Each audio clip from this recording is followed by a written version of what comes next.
Friends, आज हम strength of material का यूनिट 2 पढ़ेंगे। इसमें बीम एंड टॉर्जन है, जिसके पार्ट 1 में हम देखेंगे बेंडिंग इक्वेशन क्या होती है, इसके एजम्पशंस क्या होते हैं। तो हम आपको यहाँ पे दिखा देते हैं, ये एजम्पशंस है। एजम्पशंस आप लोग पढ़ सकते हैं, सिंपल लैंग्वेज में लिखा है। अब यहाँ पे हम डायरेक्ट स्टार्ट करते हैं बिना टाइम वेस्ट किए हुए। बेंडिंग इक्वेशन कैसे निकालेंगे हम लोग। तो सबसे पहले हम लोग एक बीम का एक पार्ट कंसीडर कर लेंगे, सिंपल बेंडिंग। ओके, देखो, consider a beam part subjected to simple bending. Okay, एक पार्ट हम लोग कंसीडर कर लिए हैं। इसमें हमारा ये जो है वो एक स्ट्रिप है MN, फिर PQ ABCD। ओके, और इसमें ये बेंडिंग लग रहा है। तो अगर ये बेंडिंग मोमेंट जब हम लोग लगाएंगे तो ये कुछ इस तरह से फिगर इसका आएगा। तो ये हमारे स्ट्रिप में जो है वो कुछ ना कुछ इंक्रीजमेंट होगी। और ये जो PQ है हमारा, ये न्यूट्रल एक्सिस है, जिसमें ना अगर हम बेंडिंग करते हैं तब भी इस वाले एक्सिस में जो ये एक है एक्सिस जिसमें कोई भी चेंजेस नहीं आएगा। ये हमारा अगर हम इसमें बेंडिंग लगाएंगे तो इसके अपर पार्ट जो है वो कंप्रेस होगा और लोअर पार्ट जो है हमारा वो टेंशन उसमें क्रिएट होगा। और ये जो MN है इसमें भी हमारा चेंजेस आएगा। तो हमारा फिर क्या आता है कि ये बेंडिंग मोमेंट है। अब ये बेंड हम लोग ने किया तो कुछ ये ऐसा डायग्राम, इसका डायग्राम कुछ ऐसा बन के आएगा। तो हम मान लेते हैं ये हमारा कोई, इसको अगर हम इस जो है ये हमारे इसको थोड़ा सा आगे बढ़ाएंगे तो हमारे ये एक देखेंगे ट्रायंगल के रूप में आ रहा है, ये थीटा एंगल बना रहा है। तो थीटा एंगल मतलब कि ये स्ट्रिप से इसकी जो न्यूट्रल एक्सिस की दूरी है वो y है, तो ये y हो जाएगा हमारा। और जो हमारा P डैश और Q डैश से जो दूरी है हमारी O पे, जहाँ पे ये इंटरसेक्ट कर रहा है दोनों, तो वो हमारी डिस्टेंस r है। तो अब हम इस बेसिस पे इसको कैलकुलेट करेंगे। तो हम यहाँ पे देख सकते हैं कि PQ, जो हमारा PQ है और MN है, वो हमारे किसके बराबर है, P डैश और Q डैश के बराबर है। ठीक है, ये दोनों तो पैरेलल है एक दूसरे के, तो मतलब ये दोनों सेम है। बट बेंडिंग करने के बाद ये चेंज हो जाता है, बट ये सेम रहता है क्योंकि न्यूट्रल एक्सिस पे कोई भी चेंजेस नहीं आता है। तो P डैश और Q डैश हो जाएगा हमारा। ओके, M डैश और N डैश, M डैश हमारा ये था और N डैश हमारा ये था। तो M डैश और N dash is equal to हमारा क्या आ जाएगा, ये जो डिस्टेंस हमने जो है और हमारे ये पूरा, तो हमारा M डैश N डैश से पूरा O तक की डिस्टेंस हमारा क्या हो जाएगा, R प्लस वाई। और ये हमारा थीटा एंगल बना रहा है तो ये थीटा हो जाएगा इंटू में।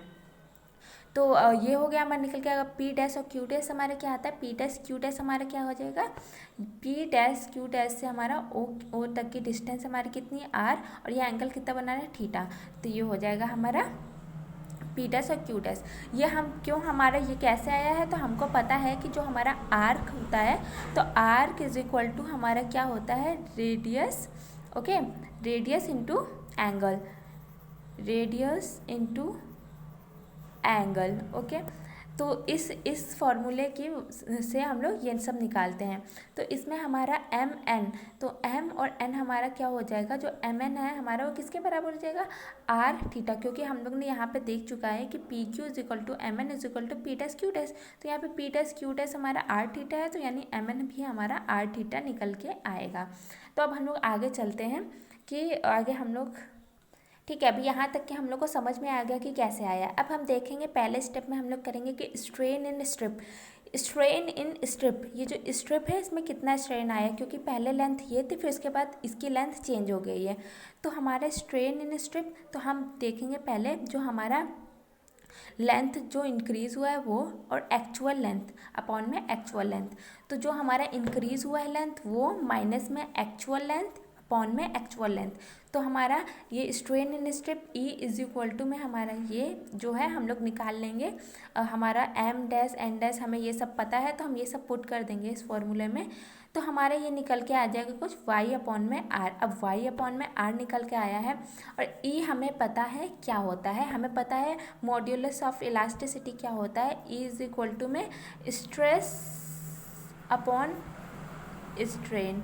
ठीक है, तो हमारा ये हो जाएगा स्ट्रेन, अगर हम निकालेंगे तो स्ट्रेन इज इक्वल टू में स्ट्रेस अपॉन में E।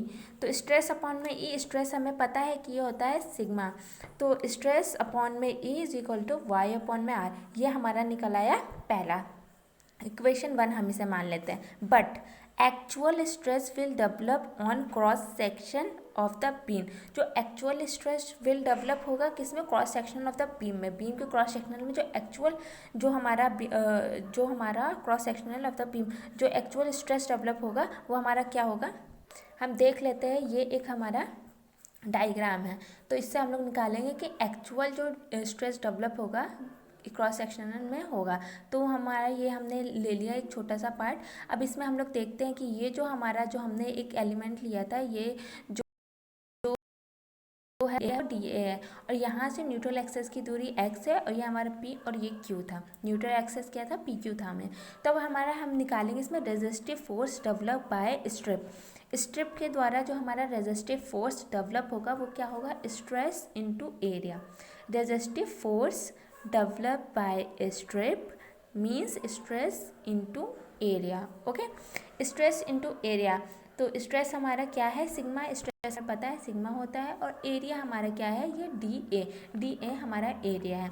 तो अब सिग्मा हम लोग ने पीछे निकाल चुके हैं, तो सिग्मा इज इक्वल टू हमारा ये हो जाएगा, सिर्फ अगर सिग्मा इज इक्वल टू हम लिखेंगे तो वाई ई अपॉन आर। तो जैसे कि हम लोग देख सकते हैं कि जो है वाई ई अपॉन में आर डी है। ओके, ये हमारा निकल आएगा फ्रॉम इक्वेशन 1 से। ओके, अब रेजिस्टिव मोमेंट निकालेंगे डेवलप्ड बाय द स्ट्रिप।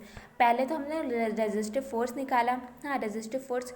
अब इसमें मोमेंट लगाएंगे तो अब मोमेंट भी निकालना पड़ेगा ना हमें कि इस स्टेप का जो मोमेंट निकल के आएगा वो क्या निकल के आएगा। तो resistive moment developed by the strip, तो हमारा रेजिस्टिव फोर्स इनटू में डिस्टेंस, रेजिस्टिव फोर्स इनटू में डिस्टेंस। रेजिस्टिव फोर्स हमारा निकल के आया था ये, और डिस्टेंस हमें पता है इसका y। तो ये हमारा निकल के आ जाएगा ये formula ER/y² upon into D. तो अब हम निकालेंगे टोटल रेजिस्टिव मोमेंट। हमने अभी एक स्ट्रिप का निकाला, अब हम टोटल रेजिस्टिव मोमेंट निकालने के लिए हमको क्या करना पड़ता है, इंटीग्रेट। तो हम इसको इंटीग्रेट करेंगे। इंटीग्रेट करने के बाद हमारा जो है कुछ E/R integration y² D A. हमें y² डी ए मीन्स पता होता है आई, ठीक है, आई हमें पता होता है क्या है, y² डी ए। तो सो दैट m ये हमारा मोमेंट है, टोटल रेजिस्टिव मोमेंट m है, और ये हमें पता है ER, और ये y² डी ए हमारा I हो गया।